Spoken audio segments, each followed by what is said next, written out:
This episode is brought to you by the NBA. From the squeak of shoes on the hardwood to the tips of their fingers, it's a mesmerizing dance of jaw-dropping dunks, heartbreaking blocks, and mind-blowing steals. It's the most fantastic athletes in the world who make your heart beat out of your chest and make you want to jump into the screen and be right on the court with them. That's the NBA. That's game.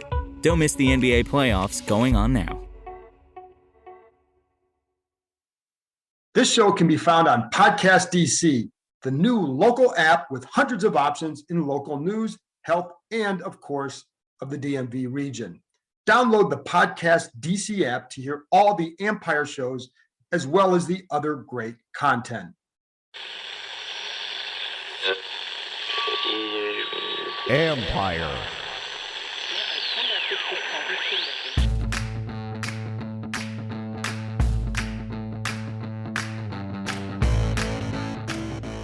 Hello and welcome to my podcast. Today, I once more wrap up minicamp, but I also have a conversation with the voice of the Washington football team, Bram Weinstein. You can also hear Bram on ESPN 630 in Washington, D.C., of course. We talk about the Washington football team offseason, the differences he spotted just being out at minicamp this week, the quarterback situation, and much more. Plus, I share my observations from the third day of minicamp. I did this for each of the first 2 days, quick listens, to give you a feel for what happened. So if you didn't have a chance to listen to those yet, go back and download them. You can follow Bram on Twitter at RealBramW. You can read my work on ESPN.com. I'll have a story up this weekend on tight end Logan Thomas. He's kind of a forgotten man, but you shouldn't forget about him, and I'll explain why. All right, now let's get to the observations.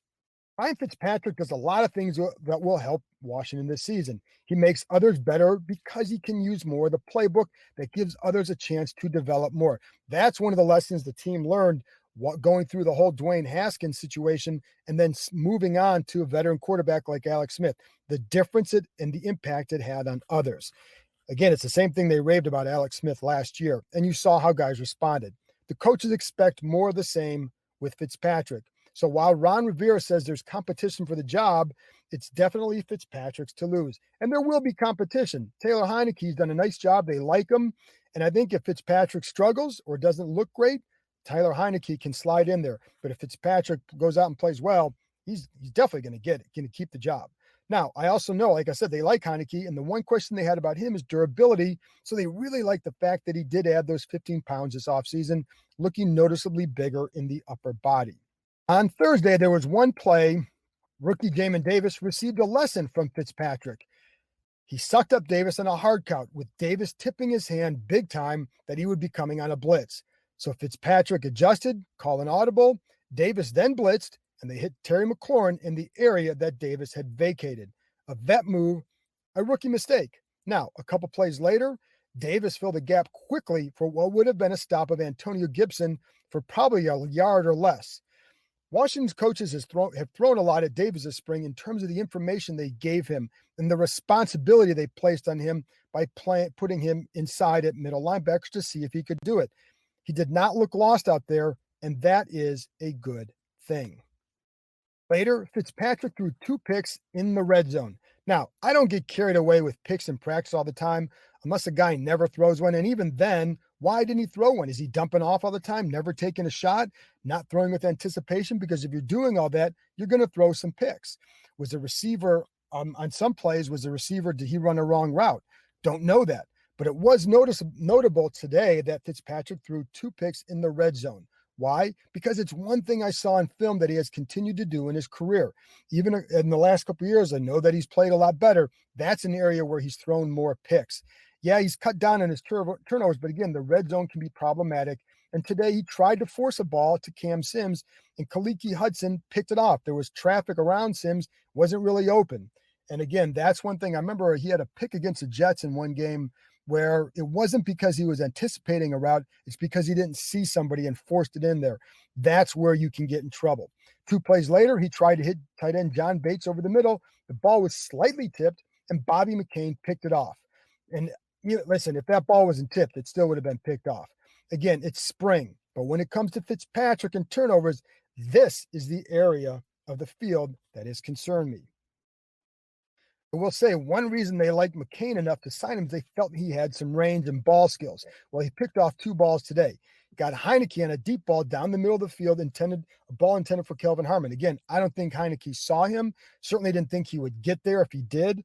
It looked like McCain was not in deep middle. I think it was more of a two deep coverage, but I'm not positive on that because sometimes you've got to see the coverage first. And I was watching something else at the start of the play, but I saw what happened at the end, and I saw that McCain kind of came from the side and cut off the ball and just made a nice pick.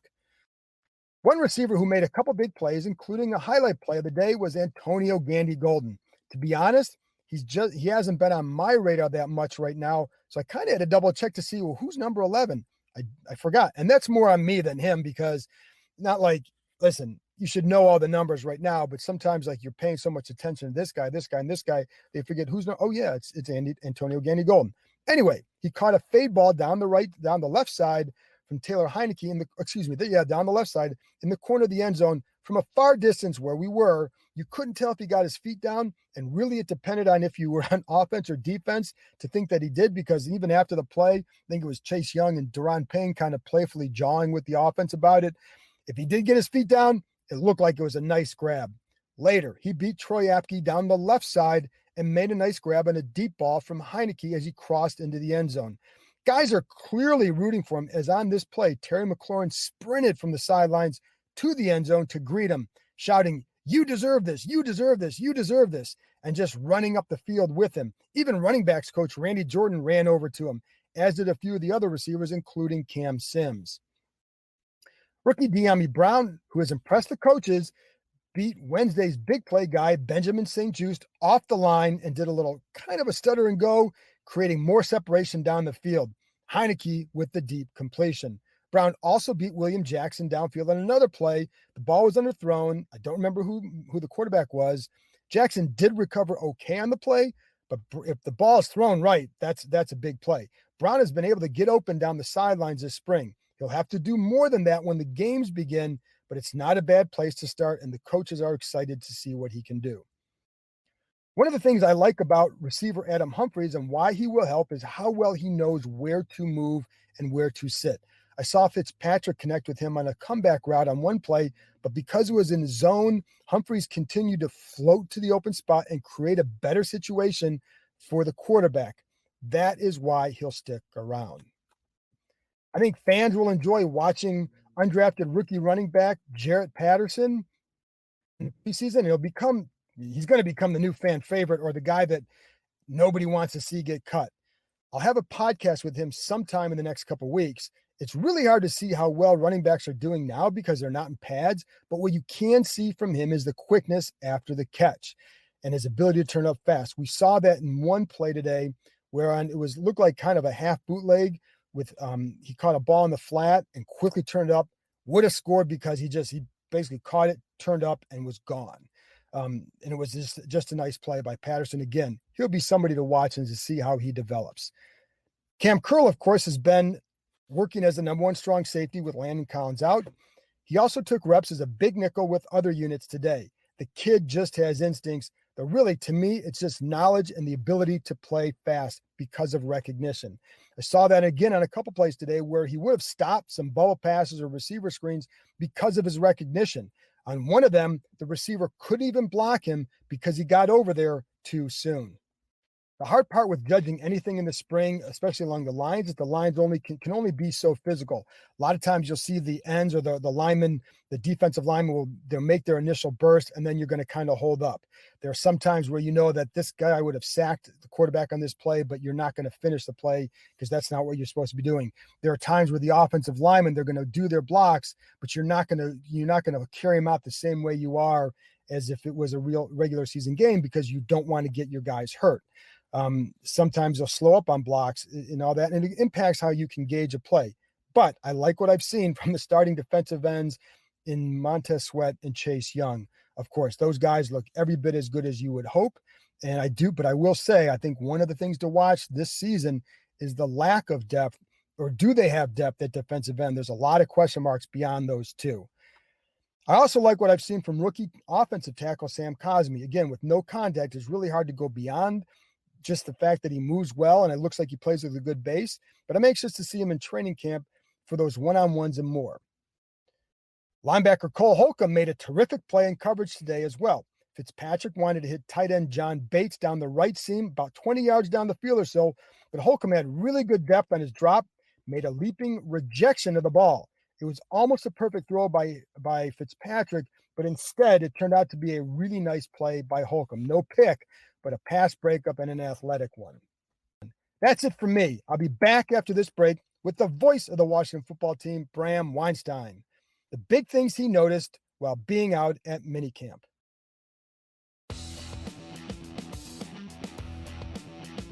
Hey everyone, I want to tell you about a fun new offer from Monkey Knife Fight that can enhance any sports experience, whether you're at a game, on your couch, or in a bar. It's a daily fantasy sports league that is easy to play. You can sign up on monkeyknifefight.com using promo code JKR and play games such as More or Less. Will an NBA player score more or less than a listed point total?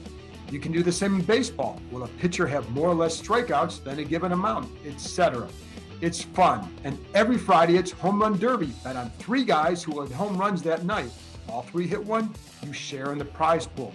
Every week, you can participate in their Eagle Eye jackpot based on the PGA Tour. Choose from any sport, from NASCAR to UFC and League of Legends. And of course, once football rolls back around, there will be even more fun prop bets. This is daily sports betting designed for the average fan to use their knowledge and have some fun. Sign up now at monkeyknifefight.com and use promo code JKR. That's promo code JKR.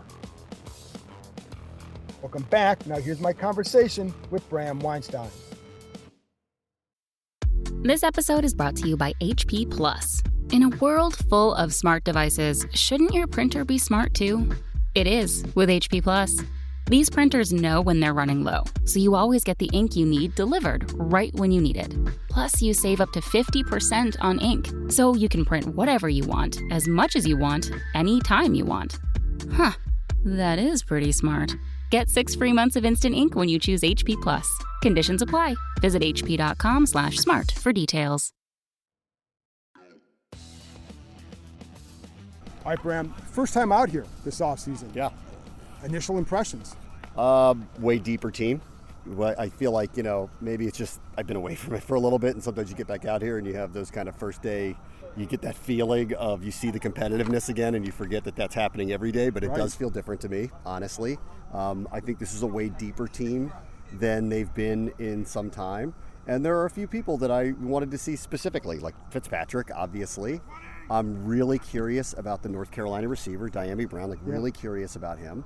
And then outside of that, I think you just kind of get a feel and a vibe from everybody. And my feel and vibe of the whole thing is that it feels like people are excited to be here. And that feels a little different, It really does. And how do you see, because I'm out here all the time, so sometimes you lose sight of some of that. Yeah. Now, I agree with that, but what are you seeing when you say that? So,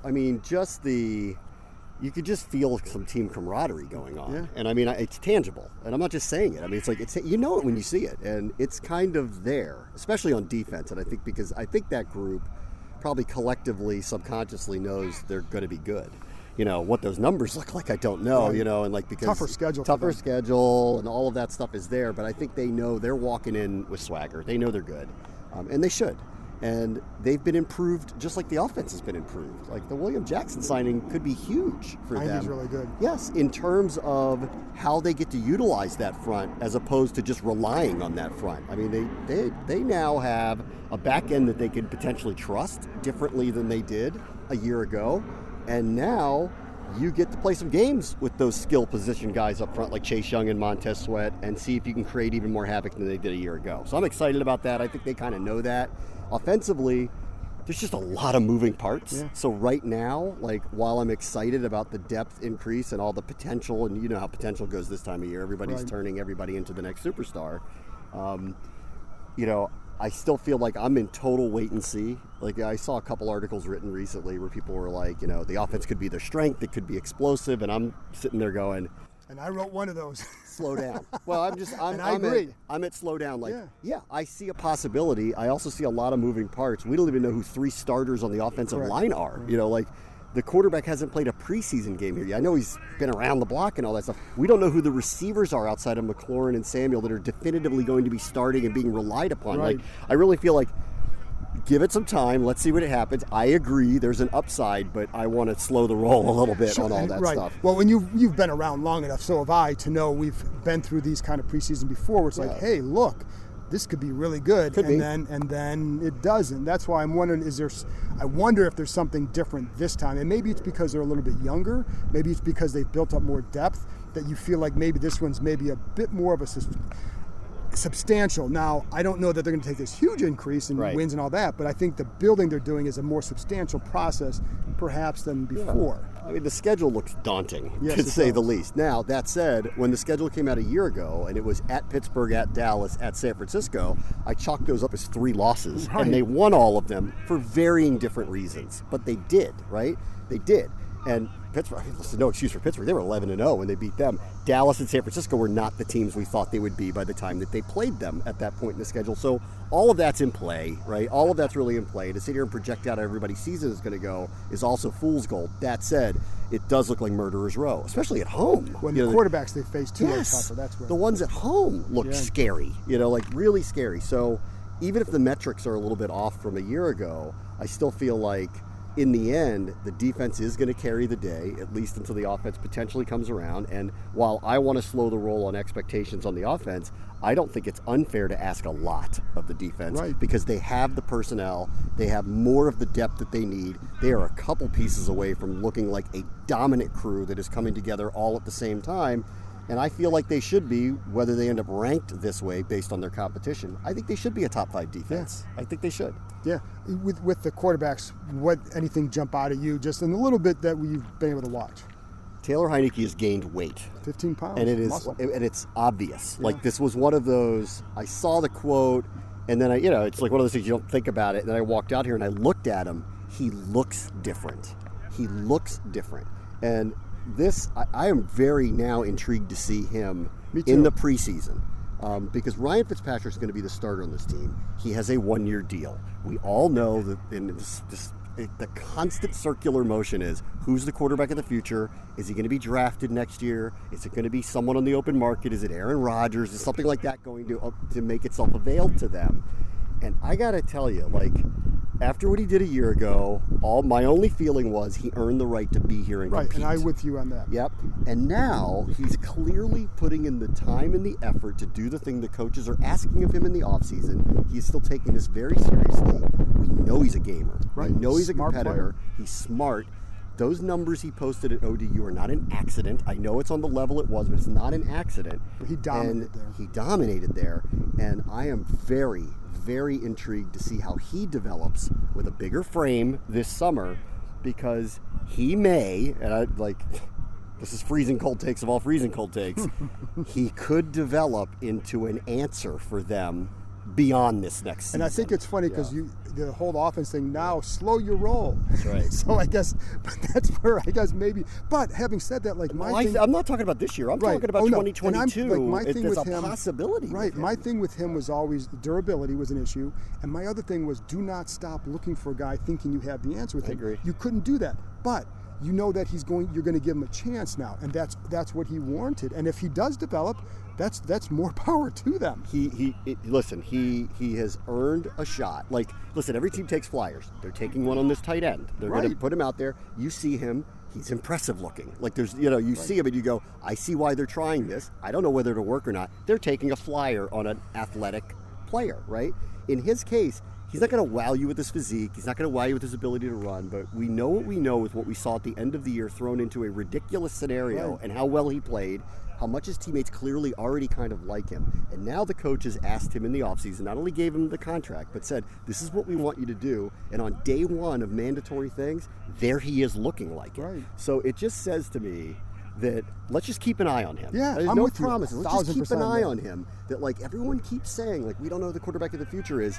And look, if Aaron Rodgers is available to them, they're going to get him. We all know that. But short of that happening, I don't know, and I'm just waiting to see what the summer looks like. And the preseason, I'll be watching him very closely, because if it seems like it's developing, I think you're going to start talking about in 2022 he's going to have a legitimate shot. And I think the reason why they didn't draft a quarterback is because they were comfortable. Like, unless it was a guy who was an obvious thing, they weren't going to force it. Like, if you look at some of those second round guys, like, they could already look and say, well, we've got guys here who are already could develop into that level. They have two, maybe three backups here that are viable, right? Like, Kyle Allen can be their backup. Of course he can. Yeah. You know, Heinecke obviously looks like he can be and will be their primary backup. Like, that looks like he's that's been working happening consistently with the twos. Yes, and Montez, we know that they've been playing around with him and trying to figure out roles for him. So they like him enough to try to develop him. He, to me, is the most unlikely of the three, but still, they are working with him. And Fitzpatrick's going to hold the fort down for at least a year. And who knows? He has a great year.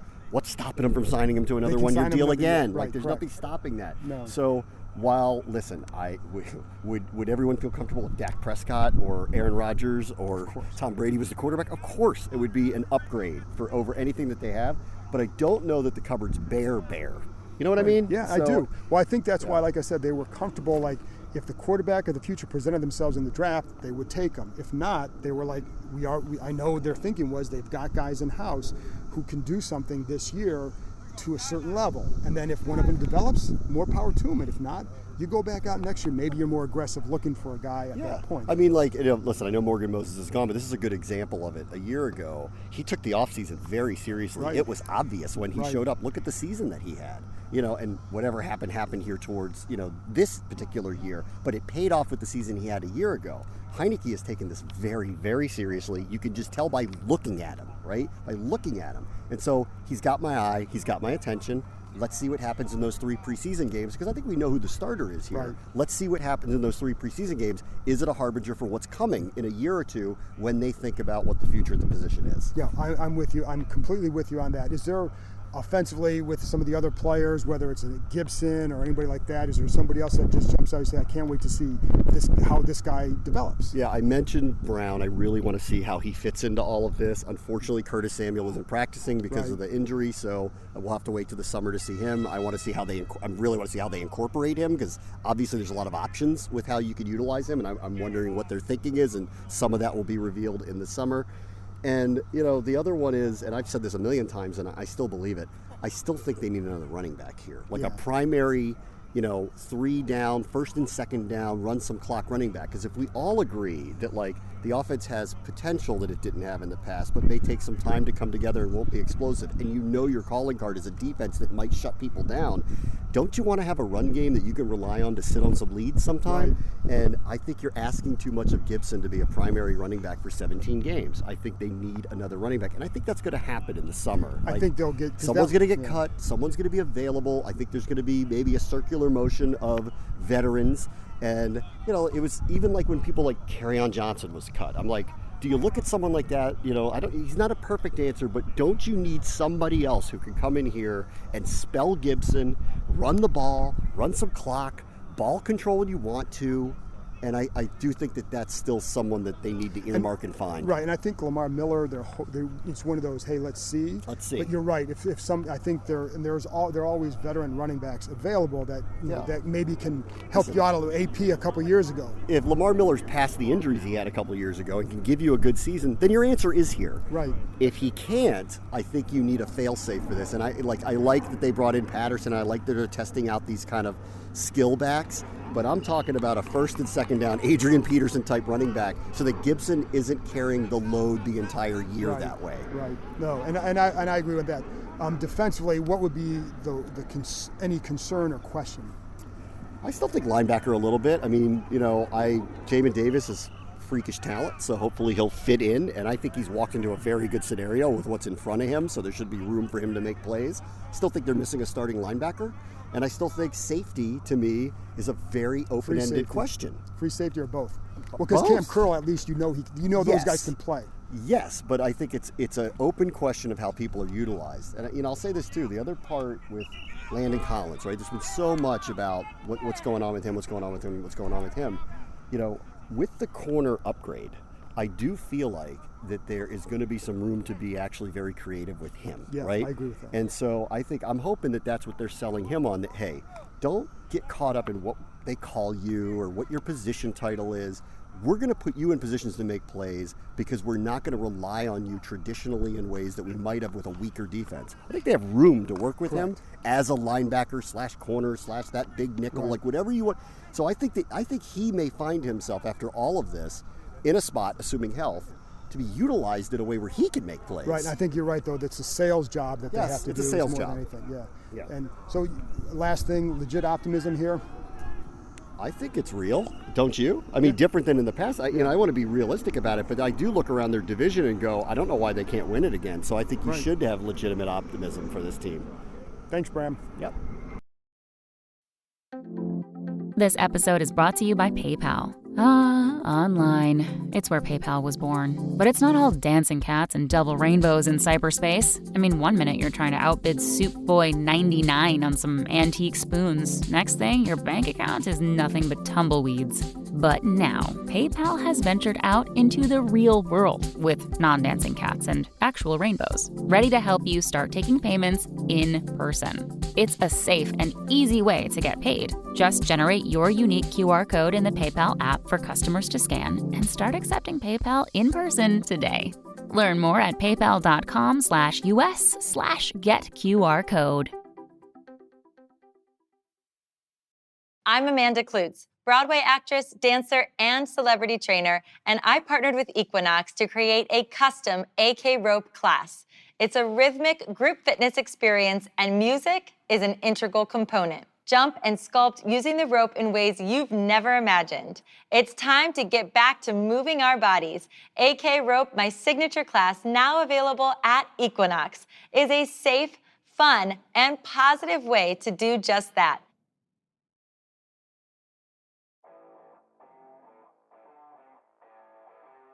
What's up? It's Mike Jones from the Football Jones podcast. I know you're enjoying your time with the John Keim Report, but once you're done, I want to invite you to come over and check out my podcast. Each week, we take a deep dive into some of the most pressing topics around the NFL. High-profile guests from the coach, player, and front office ranks, as well as the top league insiders. Check out the Football Jones podcast, another fine product brought to you by Empire Media. That's it for minicamp. Thanks to Bram for joining me, and thank you for tuning in for the daily reports. Next stop, Richmond. Let me know if you like the daily updates because I might continue them in Richmond and for the first part of training camp, at least when it's open to the media where I can learn things and relay them to you. I will sprinkle in some interviews as well as always. I'll be back with tight end Logan Thomas on Sunday. Talk to you next time.